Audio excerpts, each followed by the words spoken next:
Bro, I heard that Trump has announced his plan to eliminate income taxes. Now, I don't know if this is nationwide, but if that's nationwide, I'd be happy with Missouri because that's where I live. But if that's nationwide, that's insane. He was saying something like the amount of money the US is taking in is going to be enough to not have to pay income taxes or some shit. How the fuck does that work when we're like trillions of dollars in debt? But anyways, let's get into the video that's going to explain all of this. Hopefully. So Trump just said something that he's God, I forgot I turned the volume up on in my ears. Never said before. He says that we might cut income tax, not by 50%, not by 20%, not even by 10%. We might cut it completely. That just makes no sense to me. I mean, the government's making a lot of money through taxes regardless of if they had income taxes. But I feel like income taxes is probably the one they're making the most from, right? Like, I'm pretty sure the government can survive without our income taxes, right? Surely. See if this is real or if... I mean, they don't even fucking fix our roads half the time, so fuck them. It's just great marketing. He says that income tax might be gone in a couple of years. In a couple years? When his term is over? Well, he'd be like 3 years into his term. Now, he said this to U.S. service members, which is a bold choice here. And he says that tariff revenue will be so large, it replaces income tax completely. He says that cuts could be substantial or almost completely. But of course, we have zero details shared on how this will be. That's always the fucking catch, bro, is he doesn't talk about how he's gonna do these things. He just says shit and then doesn't talk about how it might actually work, if it was ever even an actual plan that he like planned on doing. Carried out, which leaves us with massive promises, but even bigger questions here. Now we have to look at me after watching Stranger Things 5. The foundation of the plan. What is all of this standing on? Well, it all depends on tariffs, not corporate tax, not payroll tax, tariffs. And with this plan, we see 10 to 50% tariffs on most imports. This pitched as a new revenue engine and is claiming to push manufacturing back to the US. And on top of that, it is being claimed to raise trillion. I guess that makes sense because if we just tax every other country and stop taxing ourselves, then we make more money. Or the government makes more money, and then we get to keep more of our money. Actually, fuck yeah, that's a good plan. I don't know logistically how that would work. I mean, he's explained it really well here. And it sounds like it might work, but I mean, we can never really be 100% sure. So that's where he was claiming that we're making the money, like, that we're making trillions of dollars from, is tariffs from every other country. But this all depends on, are people gonna, or other countries still gonna send shit to us if they get taxed that much? That's like the linchpin here. Millions of dollars here. Well, before we even get to the money, we have to look at the legal side of this first. You see, the Supreme Court might overturn the tariffs altogether here. If the Supreme Court of the United States pulls the plug, it's simply game over for this plan or even the $2,000 checks that were going to be sent out next year. You see, Trump used emergency powers called the IEEPA to enact the tariffs on these countries. But we have a problem here because Congress controls taxes and spending. So justices have already called the approach an overreach, meaning that the use of IEEPA to enact these tariffs might be an overreach and overstep, which means that we potentially have $100 billion in refund liability if these tariffs are overturned. All right, let's talk math here. Tariffs cannot replace $2.2 trillion. That's it, period. You see, tariffs have historically raised between $100 billion and $150 billion. Now, income taxes. Well, yeah. Hey Siri, what's the United States' national debt? Fucking shit, bro. These notifications. I couldn't see it. I swiped the notification away. It swiped Siri away. Hey Siri, what's the U.S.'s national debt? Hey Siri, how much in debt is the United States?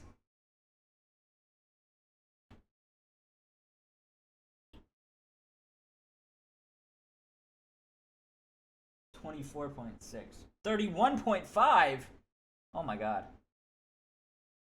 So I don't know. What is this $2.2 trillion?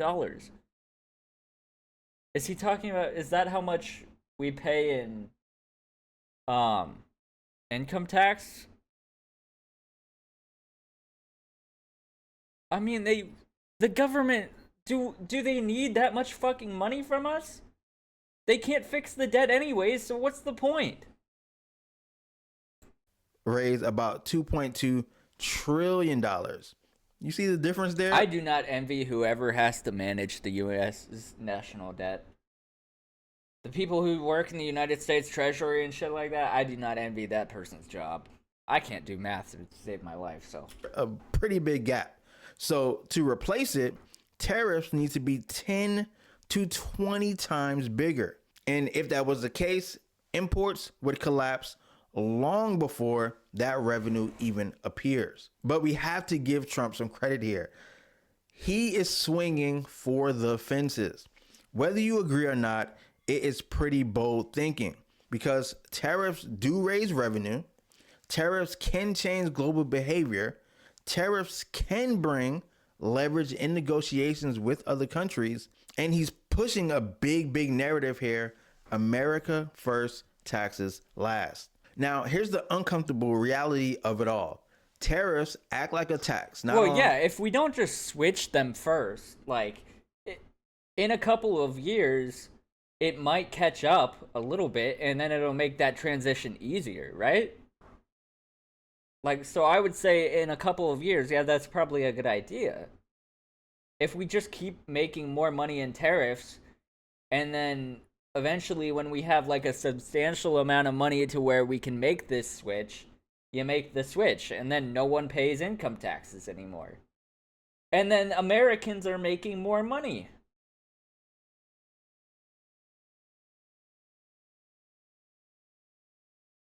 If it's like 2 to 3 years, then that's a good plan, right? Other countries, but on you. You see, nobody likes hearing this, but it's completely true. Importers pass costs to consumers. Then consumers pay higher prices. Then companies pay higher input costs, which raises inflation risks immediately. And we have started to see some of that already. Speaking of inflation, it is already the #1 voter pain point. Groceries, housing, cars, everything right now is simply more expensive.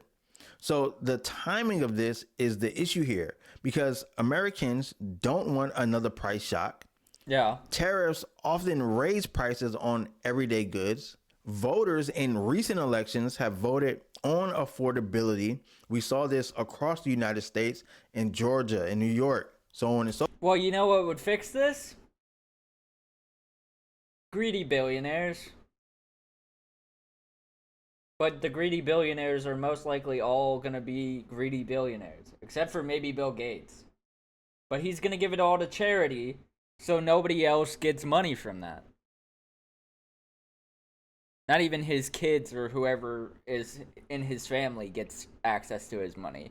He said he's getting rid of all of it. He's not giving it to his family. He said he's getting rid of all of it before he dies. Go for it. And you cannot cut taxes with one hand and then raise prices with the other. What does that solve, really?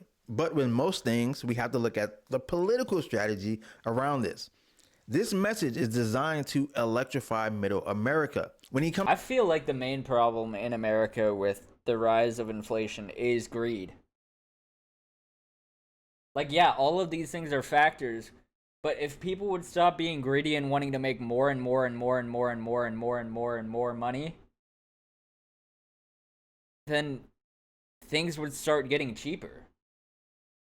These, like, the few companies that make trillions of dollars don't help the economy either that much. Yeah, they might employ a lot of people, but how much are those people getting paid? comes out and says that we're going to give $2,000 Probably checks not a early lot. next year. That's a call to electrify middle America. When he comes out and says we're going to eliminate income tax. Same thing with Amazon. You know how much Amazon workers get paid? Not a lot. You know how much the people who work Amazon's planes get paid? I think it's like $15 to $16 an hour. That's ridiculous. They should be getting paid way more. They're doing more work than I do at my job, which is the same type of job for a different company. They're doing more work. Yeah, they're getting paid more hours because they're doing more work. But they're getting paid a lower rate per hour than I am. That's ridiculous. That is a call to electrify middle America. You see, it makes taxes simple, makes the villain foreigners, right, who are overcharging us on things, and makes the solution patriotic. No income tax is a powerful headline. Contrast sharply with Democratic's policy approach here.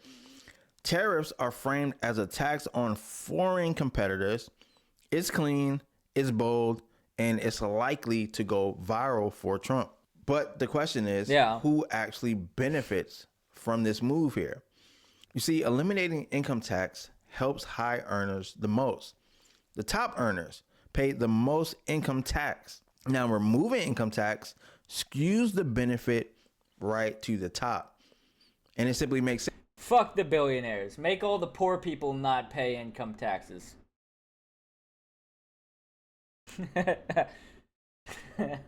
Middle class and under don't pay income taxes. Don't even tax the billionaires and millionaires higher. Just keep it how it is. Make all the poor people pay none. I don't give a fuck. The billionaires can pay taxes. I don't give a shit.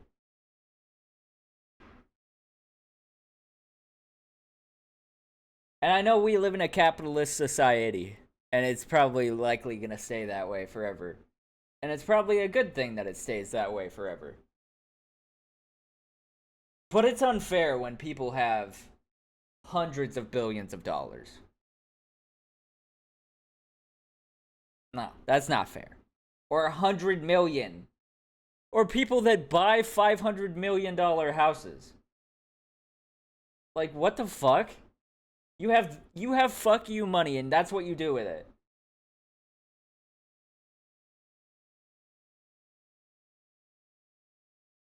And the guy that you paid, that sold you the house, you know what he probably did? He probably bought a $10 million house and just saved all that money. And is doing nothing with it. It's probably all in his bank account. You'll just never know. This is what I mean by, like, greedy billionaires and millionaires. It's not fair, man. It's and I don't think it should be fair, but it should be at least a little bit more fair. Like, that's ridiculous. It's just math, right? And tariffs hit lower income harder because tariffs tend to bring higher prices. And what income group feels those higher prices the most? Well, it's the lower income group. It's a redistribution upward. Okay, so let's look at the constitutional reality of this. You see, the president can't eliminate tax without Congress. That's simply not how America works. He needs Fuck! And Congress is getting paid from the taxes, probably. legislative approval. He needs the majority in the House plus They're never the gonna Senate. go for that. He needs to offset $2.2 trillion in revenue. And we saw how that math simply No, we doesn't just let it squeak by. It's fine. It'll buff, bro. It'll buff. add up.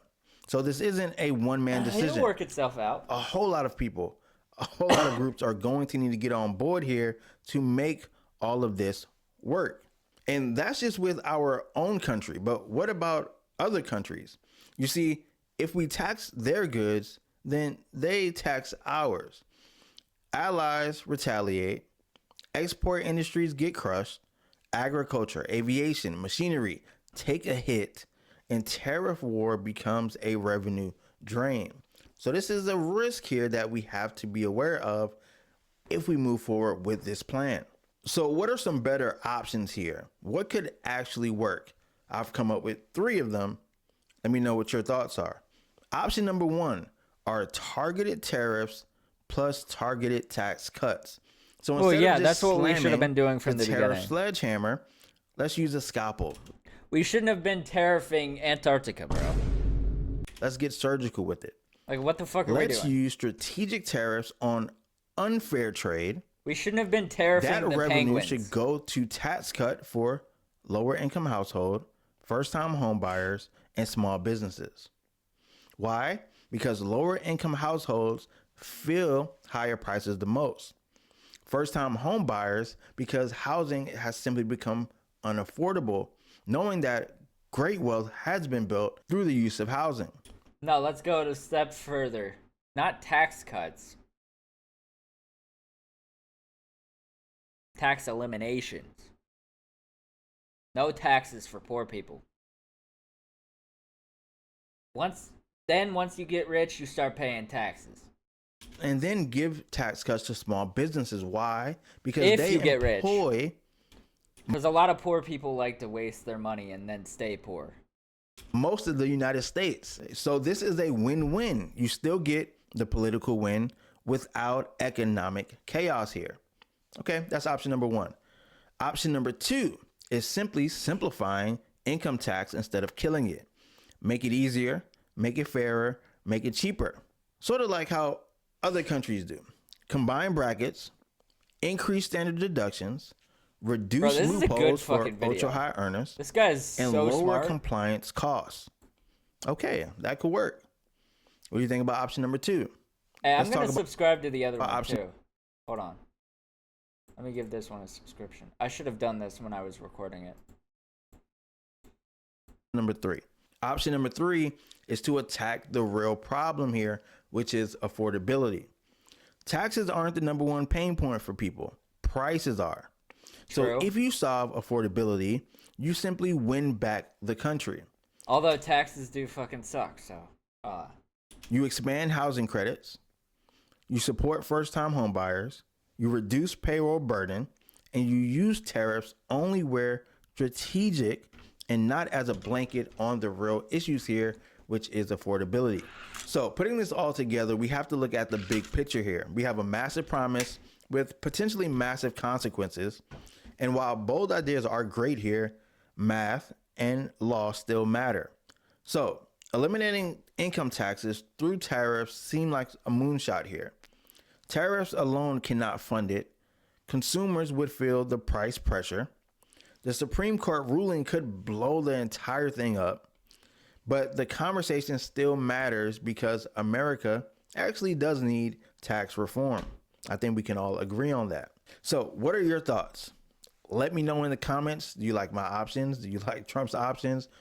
Do you think that no income tax is an actual possibility here? Now, I feel like I wish it was. I hope it will be. But like for the reasons that he laid out, it's not likely to be realistic. Unless there's a crazy change in people's hearts and minds, I don't really see it. It's a little unrealistic. But at the very least, lower taxes for poor people, not cheap people. Lower tax or no tax for poor people. No tax for poor people would be better for the poor people. Worse for the government. But yeah, let me know your thoughts. Like he said, follow this guy, bro. He's a good ass YouTuber. He explained that so well. Like, if anyone else explained it in a different way, I would not have been able to understand what the hell they were saying. So, W Mans for like breaking it down in a like actually understandable manner. Anyways, like, comment, subscribe, hype the video if you're on mobile, please. My channel's been struggling recently. I don't even know why. But I will see y'all later.